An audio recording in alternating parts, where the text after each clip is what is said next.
So if you're undecided whether you should go for an Apple Watch Ultra or the Apple Watch Series 8, I've got them both here to help you decide. So let's jump into it. Hey, welcome to the video. So let's start off with the basics. Let's start with the pricing. The Series 8 starts at £419 for the smaller version. The Ultra starts at £849. So there's a big difference in price here. But for this video, I think we should compare the 45mm version to the Ultra because they're the nearest in size. And this is the stainless steel version of the Apple Watch Series 8 with the pricing starting just under £800. Now, I always tend to go for the stainless steel model, as you may know, because I just prefer the styling of it. It's also a bit more durable as well, and the glass is slightly thicker on the front.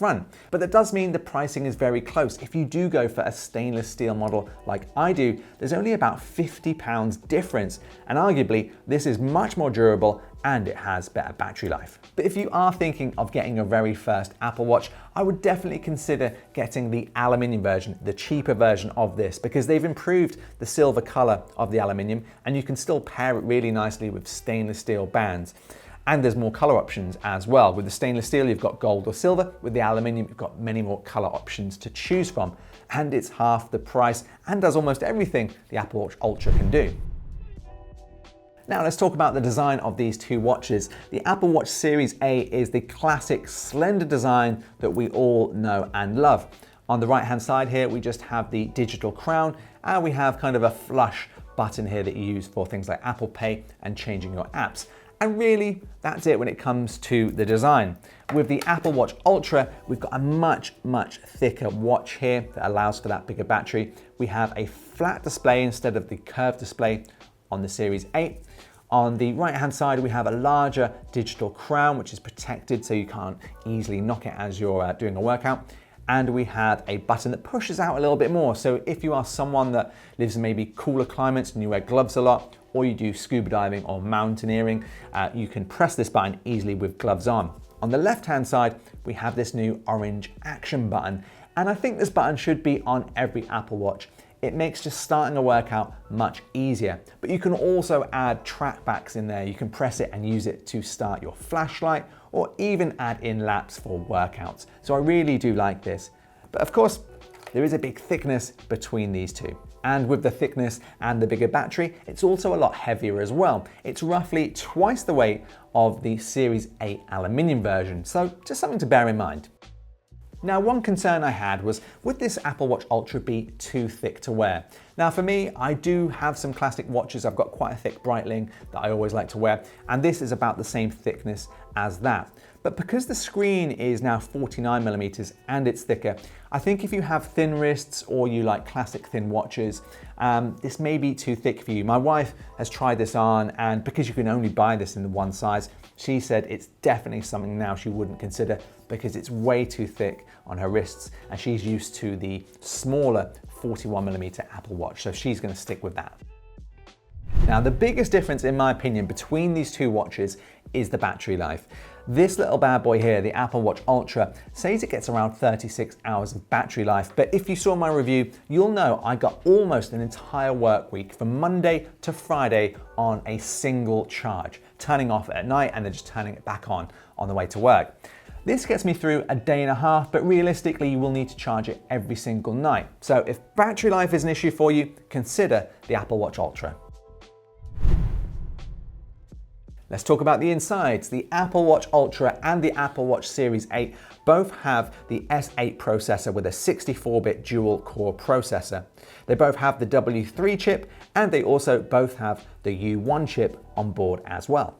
If you want to use your Apple Watch for some health features, they do actually have the same health sensors inside them. So they have the same body temperature sensor, a blood oxygen sensor, optical heart rate sensor, and an electrical heart rate sensor, or ECG. Now, the things that the Apple Watch Ultra does have, which is a bit different, it has dual GPS, which makes much more accurate tracking if you are going for hikes, and it has a built-in siren, which can be used if you're lost or for safety.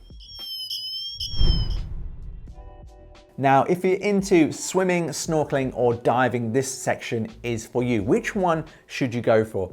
Now, Apple have been touting this a lot because this actually has dive certification, which is really good if you are into scuba diving. But that's left a lot of people thinking that the Apple Watch Series 8 is no good for diving at all. But actually, the Series 8 is certified down to 50 meters. Now, bearing in mind, a 2-story house is roughly 5 meters. That's quite some depth. And I just do snorkeling, so I'm never going to go over that 50-meter range. But the Apple Watch Ultra can go down to 100 meters. So if you are into scuba diving, definitely consider this. You also get the Dive app as well, which can tell you how far down you are in the water, the depth of the water, and the water temperature. And that's something that you don't get and can't get with the Series 8. So both screens on the Apple Watches are extremely good, but there are a couple of differences here. First of all, let's talk about brightness. The Apple Watch Ultra can hit a peak brightness of 2000 nits, while the Apple Watch Series 8 can only hit 1000. Now, I've never actually had a problem with the Series 8 or Series 7 at all. It does go extremely bright, but if you are doing marathons in bright sunshine, this could be the better option for you. But one difference that I prefer on the Series 8 compared to the Ultra is this curved edge-to-edge display that you get on the Series 7 and Series 8. It basically means the clock faces go right to the edge of the display and kind of spill over. With the Apple Watch Ultra, this has a flat 49mm display, which is of course a little bit bigger, but it doesn't go edge to edge. So you do get a very thin black border all the way around some of your watch faces. And for me, that means that some of the watch faces actually look the same size when you compare them side by side. Next up is durability. And of course, the Apple Watch Ultra is going to win on every front when it comes to durability. The screen is stronger, the watch is stronger. It's made from titanium and it's designed for hotter and cooler temperatures. Now, the Apple Watch 8 is built really robust and I've never had any problems with it. But I've seen a YouTube video where someone literally takes a hammer to the Apple Watch Ultra and the table gets destroyed and the Apple Watch Ultra still lives. The same wouldn't be true of the Series 8.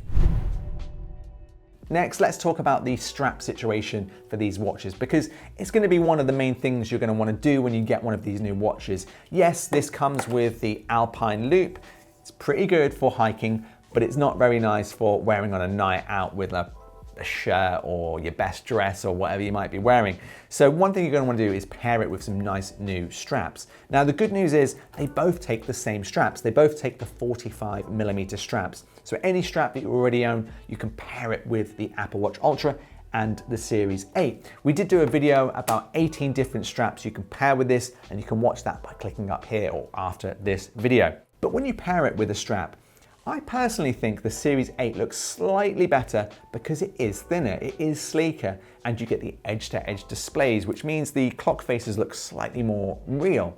Now, it doesn't mean this looks bad at all, but it is an extreme sports watch, and that's how it looks. So just keep that in mind. If you want to pair this with a shirt or a suit, you are wearing a sports watch at the end of the day. I know they're not hugely different, but I just find I prefer the classic look. But let me know in the comments section below, do you prefer the look of the Ultra or the look of the Series 8? So which of these two watches should you choose? Right, now let's say you're thinking of getting your very first Apple Watch. There's an Apple Watch we haven't spoke about, and that's the Apple Watch SE. It's a fantastic watch for starting out and getting into the world of Apple Watch. It does almost 95% of what these two watches can do. The screen's great. It's not quite edge to edge, but you can use it for runs, for health, fitness, everything. It's much cheaper and it's going to save you a lot of money. Now let's talk about the differences between these two. At this point, especially if you're thinking of going for the stainless steel, I really think it comes down to your personal preference. What design do you prefer the most? I mean, really, if it's all about price for you, of course you're going to choose the Series 8 every time. But if money isn't the problem for you and you just want to know which one to get, it's really difficult. This one, I would say, is the classic. It's the sleek one. It's the one that probably looks better with a shirt, with a dress, with trainers, that kind of thing. But this one does look good too, and it has the better screen, the better battery life, the better GPS. So if you are into diving, extreme sports, I think you have to go for this one. If you want to wear it for daily wear and you just want one of the most expensive Apple Watches, For design purposes, for aesthetics, still maybe go for the Ultra. But you know what? I'm gonna stick with my trusty Series 8. I just prefer this classic design. Let me know what you think though in the comments section below, and I'll see you in the next video.